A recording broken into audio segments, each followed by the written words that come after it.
Welcome back to the deep dive. We are doing something a little different today. Usually we're looking at tech trends or history or modern psychology, but today we're tackling literally the single biggest question you can possibly ask. It really is the ultimate question, isn't it? It is. It's the question that has kept philosophers, theologians, and let's be honest, probably you and me at 3 in the morning awake for thousands of years. Oh, yeah, absolutely. The question is simply who created the universe? And specifically, we're looking at how the Buddha answered that question. Or, I guess, how he didn't answer it. Right. It's a very unique approach compared to what we usually expect. Yeah, because before we started digging into these sources, specifically the Aggañña Sutta, the Brahma Sutta, and these broader concepts of deep time, I assumed the answer was going to be pretty simple. You thought he just stayed silent. Exactly. I thought it was just, the whole peace, love, focus on your breathing, and don't worry about astrophysics kind of vibe. That is the common assumption. And there is definitely some truth to it, which is often known as the noble silence.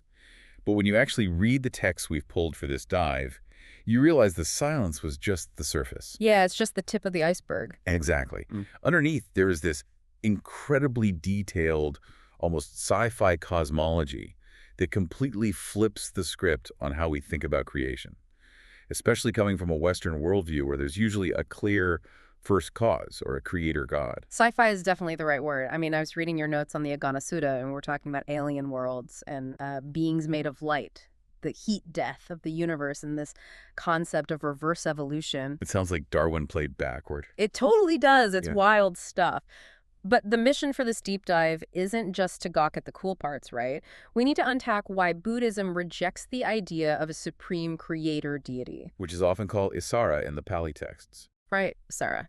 And why it replaces that with the cyclical, beginningless churn.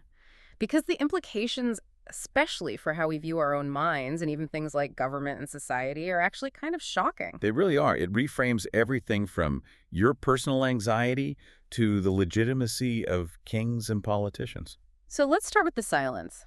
Because if I walked up to the Buddha 2.5 millennia ago and asked, hey, did a god create this society? He probably wouldn't have given me this sci-fi story right away, would he? No, he almost certainly would have ignored you. Just flat out ignored me. Or rather, he would have classified your question as a payaketapanya, which means an undeclared or unanswered question. Which I have to say feels a bit like a cop-out. I mean, if you're claimed to be the awakened one, shouldn't you know who built the house? It definitely sounds like a dodge to us today. But there is a famous account in the Kula Malunkyavada Sutta that perfectly explains the logic here. Right, the poisoned arrow story. Yes. So there's this monk named Malunkyaputta, and he is basically threatening to quit the order. He's totally fed up. He's having a crisis of faith. Exactly. He marches up and says, I am not meditating another day until you tell me if the world is eternal or not, and who made it. Which is a fair demand from his perspective. He wants the theory of everything before he commits his life to the practice. Right. But the Buddha responds with this brilliant analogy. He says, imagine a man has been shot with a poisoned arrow. His family rushes in with a trauma surgeon, but the man pushes the doctor away. Oh, stop, don't touch me. Right? He says, no, do not pull this arrow out until I know the name of the guy who shot me. I need to know his caste. I need to know what kind of wood the bow is made of. I need to know if the feathers on the arrow came from a vulture or a heron. And the point is you're going to be dead from the poison long before you finish the background check. Precisely. The poison in this case is suffering or dukkha. The Buddha viewed himself as that trauma surgeon, not a theoretical physicist. Knowing the origin of the Big Bang doesn't stop you from being anxious or angry or depressed right now? Exactly. Yeah. The teachings are therapeutic. Oh. In fact, in another text, the Aggañña Sutta, he actually lists speculating about the origin of the world as one of the 4 things that will literally drive you insane. It brings madness and vexation if you think about it too much. Yes, so the immediate practical advice is focus on the arrow. Okay, so step 1 is don't ask, it's a distraction. But, and this is a really big that he did talk about it, we have these texts. You did, yes. The Brahma Sutta describes exactly where the idea of a creator god comes from. And this is where the psychology gets absolutely fascinating for me. It really is a masterpiece of psychological deconstruction. Because it's not that he says God doesn't exist in the modern atheist sense. Yeah. He says God exists, but he's confused. That is the best way to put it. It's a deconstruction of the experience of being God. Walk us through this narrative arc, because this story reads like a tragic cosmic play. So to understand this, we have to look at the Buddhist concept of the universe's life cycle. There is no Big Bang. The universe expands and contracts in an endless cycle. Just breathing in and out over billions of years. Right. And when the world system is destroyed, often by fire, the texts talk about 7 suns appearing. It's very apocalyptic. Sounds like the heat death of the universe or the sun expanding. Very much so. When that happens, most living beings migrate upward. They go to a higher dimension called the Apasara realm. This is like the cosmic safe zone while the physical universe burns below. Yes. And the beings in this Apasara realm aren't human. They are mind-made. They are self-luminous. The text says they feed on pure rapture and fly through the ether. So they're basically beings of pure light and energy. Exactly. And they live there for eons. But eventually, the physical universe below begins to re-evolve. A new world system forms. The expansion phase. Right. And as it forms, an empty palace appears in a lower heavenly realm, the Brahma Palace. But it's totally empty. No one is home yet. Correct. It's just prime cosmic real estate waiting there. Now, eventually, a being from that higher radiant realm falls. Why do they fall? Maybe their good karma ran out, or their incredibly long lifespan simply ended. They drop down into this empty palace. And suddenly they're the only person in the entire universe. The only person in that specific world system? Yes. And they live there completely alone for a very, very long time. Which has to mess with your head. Oh, absolutely. Eventually, loneliness sets in. This being feels dissatisfaction and thinks, oh, if only other beings were here, I wish I had company. And this is where the great cosmic coincidence happens. Yes. At that exact moment, other beings fall from the higher realm. But again, due to their own karma, right? Not because of the first guy's wish. Exactly, due to their own karma. But they appear in the palace alongside him, right after he made the wish. So the first guy connects the dots wrong. He falls for the ultimate confirmation bias. He really does. He thinks I wished for them, and they appeared. Therefore, I must have created them. I am the Great Brahma, the Almighty, the Father of all that has been and shall be. He thinks his thought was the cause, but it was just timing. It's like if I wished for a pizza and the delivery guy knocked on the door a second later and I concluded I had telekinetic pizza powers. That's exactly what happens. But the real tragedy is that the other beings believe him too. Because they just got there. Right. They look at him and see he is bigger, he's glowing brighter, and crucially, he was already there when they arrived. He has seniority. So they think, well, he must be the creator. We are transient. But he is eternal. So in this view, the creator God isn't a fake story made up by humans. It's a real entity, but he's just a lonely, delusional alien who thinks he's in charge. In a respectful sense, yes.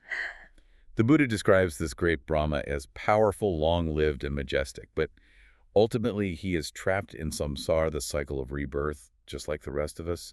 He is just deeply delusional about his own omnipotence. That perfectly explains the God side of the equation. But how does that delusion get down to earth? How does it become human religion? Well, the texts say that eventually one of those subordinate beings dies and is reborn as a human on earth. And this human might become an ascetic or a seer. They develop deep meditation practices, and they manage to recall exactly one past life. Just one, so they remember the palace. They remember the great Brahma. They see that he is still up there in his heaven, still radiant and powerful, while they have died and been reborn in this heavy physical realm. So they draw the obvious conclusion. Right. They preach what they saw. They say there is an eternal Father, and we are his creation. It is a powerful revelation, but it's based on an incomplete truth. That is such a specific and brilliant takedown. It accepts the vision of the prophet as genuine, but completely rejects their conclusion. Yes. It's saying you did see a grand light, but that wasn't the uncreated creator. That was just a very old, very confused spirit. Which creates a worldview where you don't actually need a first cause. If you ask who created the universe, the answer is no one. It's just a cycle. Exactly. No discoverable beginning. Let's talk about the scale of that cycle. Yeah. Because when we talk about deep time here, we aren't talking 6,000 years. We aren't even talking 14 billion years like modern astrophysics. No, we're talking about Mahakapas, or great eons. The scale is almost incomprehensible. You have a great analogy from the text for this, the granite mountain. Right. The Buddha used this to try and help people grasp the time frame. He said, imagine a mountain of solid rock, solid granite, 7 miles high, 7 miles wide, and 7 miles long. Just a massive cube of stone. Then imagine a celestial being flies by just once every 100 years, once a century.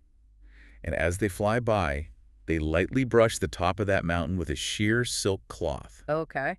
The Buddha said that solid granite mountain would be worn completely flat to the ground before a single Mahakappa ends.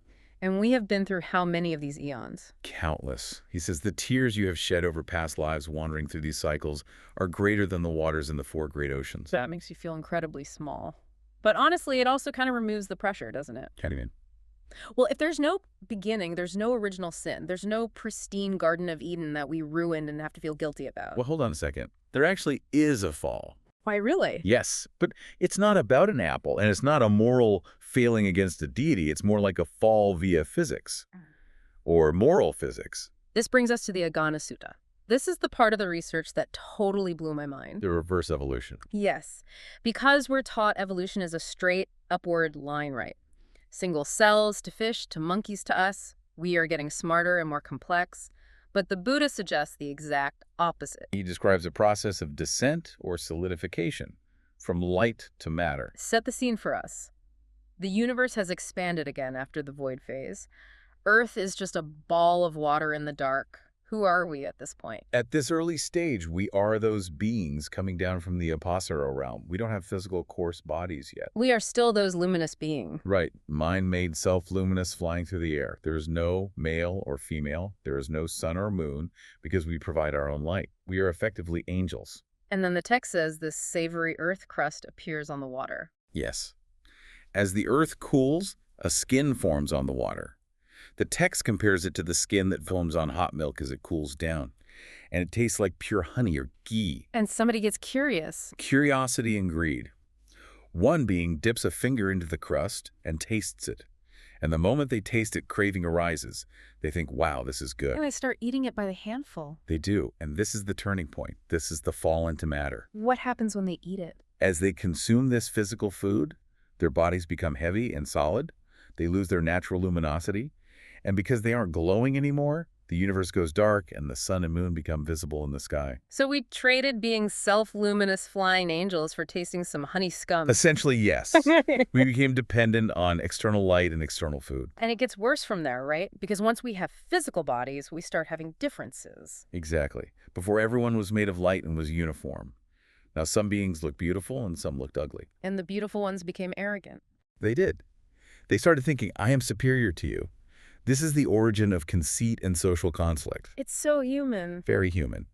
And the text says, because of this arrogance, the savory earth crust actually disappears. It's replaced by coarser and coarser food. First mushrooms, then creepers, then finally rice. And this isn't regular modern rice either. No, it grew without husks. It was ready to eat right off the stalk in the morning and evening. But as the food got coarser, our bodies got even coarser. Sexual characteristics appeared, male and female. And with that comes lust. The text is actually pretty funny about how the early beings reacted to this. It really is. It says when the first couple engaged in sex, the others were absolutely horrified. They threw dirt and ashes at them. They shouted, how can a being do this to another being? It was seen as offensive to their previous pure state. So the couple built a hut to hide what they were doing. Basically, the invention of architecture was to hide sex. That is hilarious. But it triggers this massive domino effect for society. It does. Because now that you have houses, someone gets lazy. They think, why should I go out and gather rice every morning and every evening? I'll just gather enough for 2 days at once. Then 4 days, That's and hoarding begins. Right.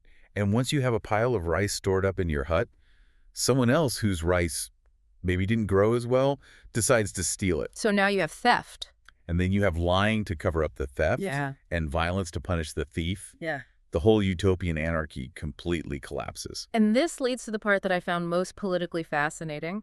They realize they can't live in this state of constant violence. So they gather together. Right, and they say, hey, let's pick the one guy who is the most handsome and capable, and we will give him a cut of our rice if he just enforces the rules. The Mahasamada, the great elect. That is literally the social contract theory. It's Hobbes and Locke, but written 2,000 years earlier. It is an exact parallel.